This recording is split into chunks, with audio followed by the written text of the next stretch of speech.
Hey guys, welcome to my channel. আমি মহারাজার। এখন আমরা কথা বলবো যে মেগাস্টার শাকিব খানের তুফানের প্রেস মিট নিয়ে কিছু কথা, এবং অলরেডি এসভিএফ তাদের প্রমোশন নিয়ে কিছু কথা, এবং আমাদের ইন্ডিয়া রিলিজ তুফান ইন্ডিয়া রিলিজ নিয়ে কিছু কথা, এবং ইন্ডিয়াতে কি সত্যিই কাঁপাবে তুফান এই জিনিসটাকে নিয়ে কিছু কথা, অনেকগুলো জিনিস নিয়ে অ্যাড্রেস করবো আমরা এই ভিডিওটাতে। এবং এই ভিডিওটা মূলত পৌশালীদির নানান ভিডিও আছে, সেগুলোকেও আমি একটুখানি ছুঁয়ে যাব, তাই সেই কারণে আমি তাদেরকে আগেই ক্রেডিট দিয়ে দিলাম। কারণ দেখো, আচ্ছা, প্রথমত আসে একটা একটা করে পয়েন্ট। প্রথমত বলি প্রেস মিট নিয়ে কথা, যেটা আমি একেবারেই বলিনি নানান জায়গায়। তো নানান সাংবাদিকেরা নানানভাবে ছোট করতে চান বিভিন্ন সেলিব্রিটিসদের, এটা কিন্তু একদমই ঠিক কাজ নয়, ঠিক আছে, এটা আমি বলবো। তবে মিমি চক্রবর্তী যেভাবে কথা বলেছেন, আমি প্রেস মিটটা দেখেছি, মিমি চক্রবর্তী যেভাবে কথা বলেছেন যে এবার আমি অনেক প্রশংসা করেছি, এবার তোমার টার্ন, তুমি আমার প্রশংসা করো, এটা খুব মজা লেগেছে, খুব ভালো লেগেছে। মিমি চক্রবর্তী খুব স্ট্রেট ফরওয়ার্ডলি, খুব সুন্দরভাবে কিছু সুন্দর উত্তর, সুন্দর প্রশ্নের সুন্দর উত্তর দিয়েছেন। সুন্দর প্রশ্ন কিনা যায় না, তবে উত্তর সুন্দর দিয়েছেন। প্রশ্ন কিছু অ্যাটাক করার মতন হয়েছে, যেরকম সময় না আসা বা দেখো, সাংবাদিকের কাজ যে একটু বিপাকে ফেলা, যে কোনো আর্টিস্টকে একটু বিপাকে ফেলা, এইটা কিন্তু সাংবাদিকদের কাজ। তা বলে সেটাকে খুব নোংরা পর্যায়ে যতটুকু না নিয়ে যাওয়া যাচ্ছে। Yellow journalism is okay, but red journalism is dangerous. তো যাই হোক, এটাই বলবো। তবে আমি এখান থেকে বসে কেনই বা ওনাদের দেশের একটা জার্নালিজম নিয়ে সমালোচনা করব, তাই না? তবে আমার এই প্রেস মিটটা দেখে খারাপ লাগেনি, ভালোই লেগেছে। মানে একটা প্রেস মিট হয়েছে, মেগাস্টার শাকিব খান এসছেন, উনি কি সরলভাবে বসেছিলেন, হেসেছেন, কথা বলেছেন, সরলভাবে উত্তর দিয়েছেন। চঞ্চল চৌধুরী ছিলেন, তাছাড়াও রায়হান রাফি ছিলেন, খুব ভালো লেগেছে। দেখো, এই যে ওনারা প্রেস মিটটা করলেন, এটা খুব ভালো দিক, কিন্তু আমাদের এখানেও কিন্তু আমার মনে হয় যে বিভিন্নভাবে প্রেস মিট করা উচিত, ইন্টারভিউ করা উচিত। এই যে প্রেস মিটটা দেখে আমার একটা কথাই মনে হয়েছে, আমার ওই প্রেস মিটটার সমালোচনা করার আগে আমার এইটা মনে হয়েছে যে ভাই, আমাদের এখানেও যেন মেগাস্টার শাকিব খান এসে প্রেস মিট করেন, প্লিজ যেন করেন। কারণ এটা কিন্তু ওয়েস্ট বেঙ্গল রিলিজ, দুই বাংলায় একই সাথে রিলিজ, এত বড় করে একটা ছবি রিলিজ হচ্ছে, এত বড় করে একটা ছবি হচ্ছে, তো কোথাও গিয়ে না সেই ছবিটাকে বেশি মানুষের কাছে পৌঁছে দেওয়ার জন্যে ওই অত মিডিয়ার আসার দরকার। মিমি চক্রবর্তী একটা খুব সুন্দর কথা বললেন, মনে করে দেখো।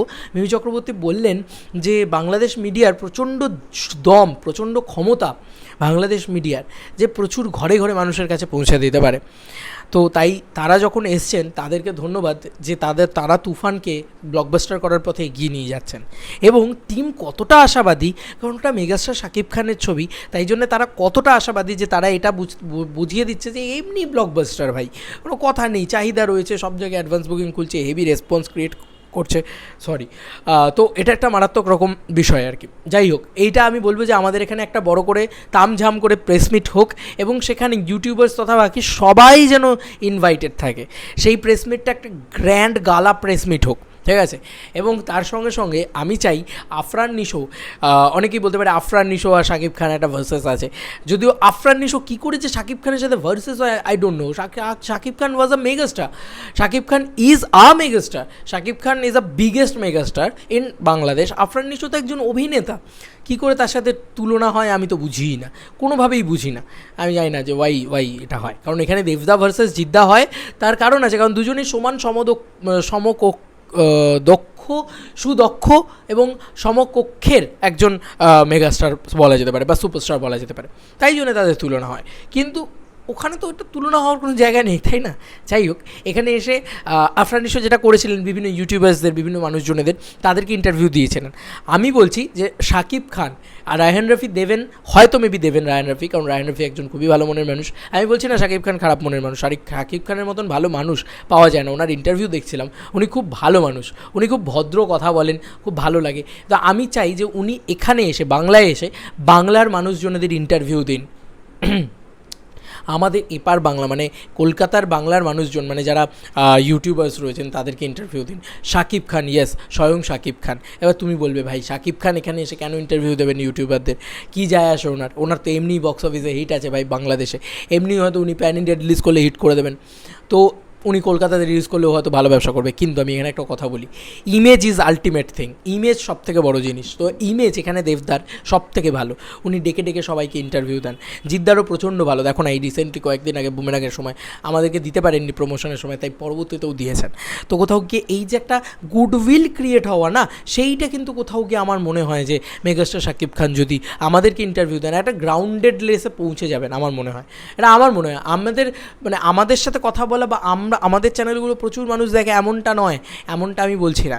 মেগাস্টার শাকিব খান যখন ইন্টারভিউটা দেবেন, বাইরের মানুষজনদের কাছে এইটা হবে যে ছোট ছোট ইউটিউবারদের জানো তো মেগাস্টার শাকিব খান ইন্টারভিউ দিয়েছে, এই যে একটা ভালো মানসিকতার পরিচয় দেখানো হবে, নিজের মেগাস্টারডামটাকে ভেঙে একদম লোকের কাছে পৌঁছে যাওয়ার পরিচয় হবে, সেটা কিন্তু খুব ভালো দিক হবে। এটা আমি বলছি না আমার প্রফিটের জন্য আমার চ্যানেল, আমাকে নাও দিতে পারেন, আমার থেকে ছোটো চ্যানেলদের দিলে আমি বেশি খুশি হব, যে তাদেরকেও যেন দেওয়া হয়, মেগাস্টার শাকিব খান যেন দেন, কথা যেন বলেন। আর একটা জিনিস হচ্ছে, উনি আমাদের এখানে এসে আমাদের কলকাতায় এসে উনি যেন কথা বলেন, যেটা উনি হয়তো খুব কম বলেন, এবং যতটুকু বলেন খুব ইনোসেন্ট বলেন, একটা বাচ্চা ছেলে কথা বলছে মনে হয়, এতটা ভালো লাগে, একটা হয় না একটা নিটোল একটা শান্ত নিরীহ একটা মানুষ, এত সরল একটা মানুষ কথা বলছে, এটা মনে হয়। আমি প্রেস মিটটাও দেখছিলাম, সেখানেও আমি দেখলাম।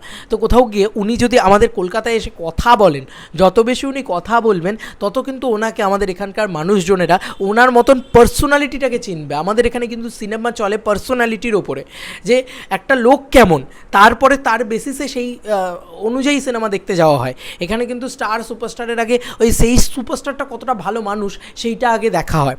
লাইক দেবদার ক্ষেত্রে তার 9টা ছবি এখানে পরপর সুপারহিট আছে, কারণ মানুষ হিসেবে সে খুব ভালো। তার হয়তো কোনো ছবি একটু অতটা মারাত্মক ছবি নয়, কিন্তু তারপরেও সে মানুষ হিসেবে খুব ভালো বলে দর্শক তাকে পছন্দ করেন এবং দর্শক তার সিনেমাটা দেখতে চান। তো এইটা হলো বক্তব্য প্রেস মিট নিয়ে বা বাকি সমস্ত ইন্টারভিউ প্রমোশন এগুলো নিয়ে কথা।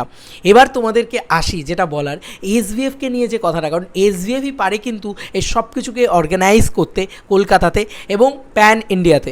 যেহেতু এই ছবি 28 তারিখেই হয়তো মেবি প্যান ইন্ডিয়াও মুক্তি পাবে, তাই শাকিব খানের পক্ষে সময়টাও খুব ডিফিকাল্ট হবে। তাই আমার মনে হয় 17ই জুনের পর থেকেই কিন্তু শাকিব খানের এই ইন্ডিয়াতে এসে পুরোপুরি প্রমোশন করা উচিত। ধরো 10 দিন বা 5 দিন বা 6 দিন আমাদের এখানে দেওয়া হলো, বাকি সময়টা ইয়েতে দেওয়া হলো, তোমার প্যান ইন্ডিয়াতে দেওয়া হলো, কারণ ওটা মার্কেটটা আবার আরও বড় মার্কেট, অনেক বড় বুম মার্কেট।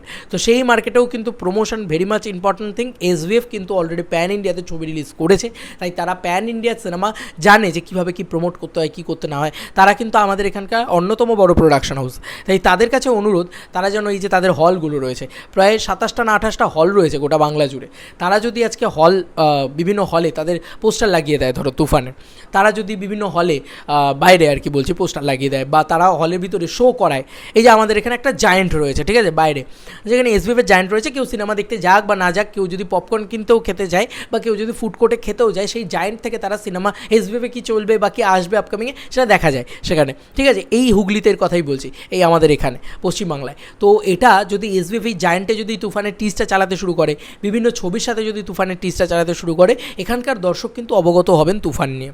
এটা কিন্তু পৌঁছানোর দিক থেকে পয়েন্টটা পেলাম, এবং আমি কিছু নিজের মতন করে আরও ইনকর্পোরেট করলাম এই পয়েন্টটাকে।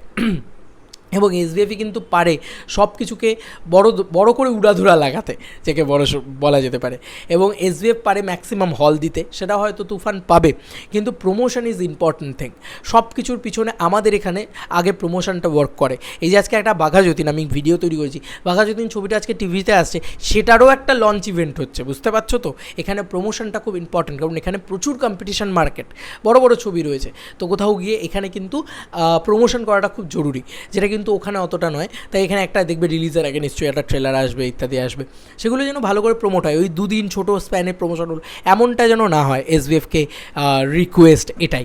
এবং আর কি বলবো, এই হল কটা পাবে বা এই হবে, আমি বিশ্বাস করি যে তুফান যদি ঠিকঠাকভাবে এসভিএফ রিলিজ দিতে পারে, তাহলে 100টার বেশি হল কিন্তু তুফান আমাদের এখান থেকে পেতেই পারে, কারণ ওই টাইমে আর কোনো ছবি রিলিজ নেই সেরকমভাবে। অথইকে নিয়ে তারা দেখানো হবে, সব কিছু হবে, ঠিক আছে, সবই ভালো কথা, কিন্তু তুফান নিয়েও যেন প্রমোশনটা শুরু হয়ে যায়। এবার আসি লাস্ট যে পয়েন্টটা, যে তুফান কি বাংলা কাঁপাবে? দু বাংলাই কাঁপাবে, মানে ওই বাংলা তো কাঁপাচ্ছেই, এই বাংলাও কি কাঁপাবে? দেখো এই বাংলাটায় বক্স অফিসের আঁতুর ঘর যদি কাউকে মানা হয় এখানে, এটা হচ্ছে দেবদার টেরিটরি, এটা হচ্ছে জিদ্দার টেরিটরি। আমরা দেখতে পাচ্ছি বুমেরাং কি মারাত্মক ব্যবসা করছে, আমরা দেখতে পাচ্ছি দেবদার যে কোনো সিনেমা কি মারাত্মক ব্যবসা এখানে করে। এটা কিন্তু কোনো মানে এখানকার সোশ্যাল মিডিয়া দেখে কিন্তু এটা জাজ করো না যে আমাদের এখানে স্টারেদের ব্যবসা হয় না, আমাদের এখানে স্টারদেরও কিন্তু ব্যাপক ব্যবসা হয়। তো ওটা যেরকম শাকিব খানের টেরিটরি, ওখানে যেরকম আমাদের কোনো স্টার গিয়ে ঢুকতে পারে না, ওটা একটা মানে কী বলবো, মানে শাকিব খানের একদম বিচরণ ক্ষেত্র, ওটা শাকিব খান পুরো হোল্ড করে বসে আছে, এটা সেরকম এদের বা এখানকার যারা স্টার রয়েছে। আর এখানে কিন্তু মাস কমার্শিয়াল সিনেমা খুব একটা ওয়ার্ক করে না। এখানেই আমি আসি যে ভালো মাস কমার্শিয়াল সিনেমা যদি তুফান হয়, আমি তোমাদেরকে বলছি ভালো মাস কমার্শিয়াল সিনেমা যদি তুফান হয়, তাহলে চোখটি বন্ধ করে তুফান ছবিটি ব্যবসা করবে বন্ধুরা, এটা আমার বিশ্বাস। ছবির প্রমোশন ভালো হতে হবে, ছবির মানুষের মাথায় যেতে হবে, ঘরে ঘরে পৌঁছতে হবে, এবং ছবিটা ভালো বাঙালির গল্প বলতে হবে। বাঙালির গল্প বললে কিন্তু ছবিটা যদি ভালো গল্প হয় বা ভালো ছবি হয়, তাহলে কিন্তু আমার বিশ্বাস যে এই ছবিটা এখানে ব্যবসা করবে। এবং এই ছবিটা যদি এখান থেকে 1.5 থেকে 2 কোটি টাকা বা 1 কোটি থেকে 2 কোটি টাকার মতন বিজনেসও করে, সেটাও কিন্তু মেগাস্টার শাকিব খানের জন্য অনেকটা বিজনেস হবে, কারণ ওনার ছবি কিন্তু এখানে এর আগে মারাত্মক বিজনেস করেছে, এমন কোনো নজির নেই। মোটামুটি যা চলেছে একটা ডিসেন্ট চলেছে, তাই তো? তো সেইটাই কিন্তু কোথাও গিয়ে কথা। এবার দেখো ওনার টেরিটরি, আর বাইরে বিদেশে বা বিভিন্ন জায়গায় সেখানে তো চলবে, সেখানে তো একটা হবে, সেটা নিয়ে তো কোনো সন্দেহই নেই। বিদেশে শাকিব খানের একটা হোল্ড রয়েছে, এবং প্যান ইন্ডিয়াতেও কিন্তু আবারও বলছি বিজনেস করাটা is very much tough, but pan ইন্ডিয়াতে যে ধরনের কন্টেন্ট এখন চলে, কেজিএফ মার্কা কন্টেন্ট, সেটা কিন্তু তুফান। তাই অলরেডি চেঙ্গিজও কিন্তু প্যান ইন্ডিয়াতে হঠাৎ করে ওরকম মারাত্মক রেসপন্স ক্রিয়েট করে দিয়েছিল, তো কোথাও গিয়ে তুফানও করে দিতে পারে, তুফান যদি ভালো ছবি হয়। আর সেটার সম্ভাবনা 99% রয়েছে, কারণ ওটা রাইহান রাফির ছবি। তো কোথাও গিয়ে তুফান ব্যবসা করতে পারে, প্যান ইন্ডিয়াতেও ব্যবসা করতে পারে, এবং আমাদের বাংলাতেও ব্যবসা করতে পারে, ও অপরচুনিটি রয়েছে। তবে দুই বাংলা কাঁপানোর ভিতরে আমি বলবো যে বাংলাদেশটা হয়তো একটু বেশি উড়াধুরা লেভেলের কাঁপাবে, একটু বেশি হরপা বান এনে দেবে, বা একটু এই রেমালের থেকেও বড় ঝড় এনে দেবে বাংলাদেশে, আমার মনে হয়। কিন্তু আমাদের এখানে ডিসেন্টলি কাঁপাতে পারে যদি সিনেমা ভালো হয়, যদি অডিয়েন্সের সাথে কানেক্ট করে যায়। বিশেষ করে আমাদের এখানকার মাস দর্শক যারা জওয়ান দেখে, যারা অ্যানিমাল দেখে, তাদের সাথে যদি কানেক্ট করে যায়, তাহলে কিন্তু এই ছবি বিজনেস করে নিতে পারে। আর এই ছবি যদি বিজনেস করে নেয়, তাহলে আমরা বুঝতে পারবো যে আমাদের কমার্শিয়াল ছবিগুলোর প্রবলেমটা কোথায় হচ্ছিলো, ফল্টটা কোথায় হচ্ছিলো, সেটা কিন্তু আমাদের কাছে একদম ক্লিয়ার হয়ে যাবে। আর যদি এই ছবি ভালো ছবি হওয়া সত্ত্বেও এখানে বিজনেস না করে, লাইক সুড়ঙ্গ, লাইক হাওয়া, এই ছবিগুলোর মতন যদি বিজনেস না করে, তাহলে কিন্তু বোঝা যাবে আমাদের এখানকার কমার্শিয়াল দর্শকটা একদম মরে গেছে। ঠিক আছে, এটা কিন্তু বোঝা যাবে। এবার দেখা যাক, সবটাই সময় বলবে। তোমাদের কার কি মতামত এই ডিটেলস আলোচনা তুফান নিয়ে অবশ্যই জানিও কমেন্ট সেকশনে। চলো বন্ধুরা, নতুন কোনো ভিডিওতে দেখা হবে, বাই।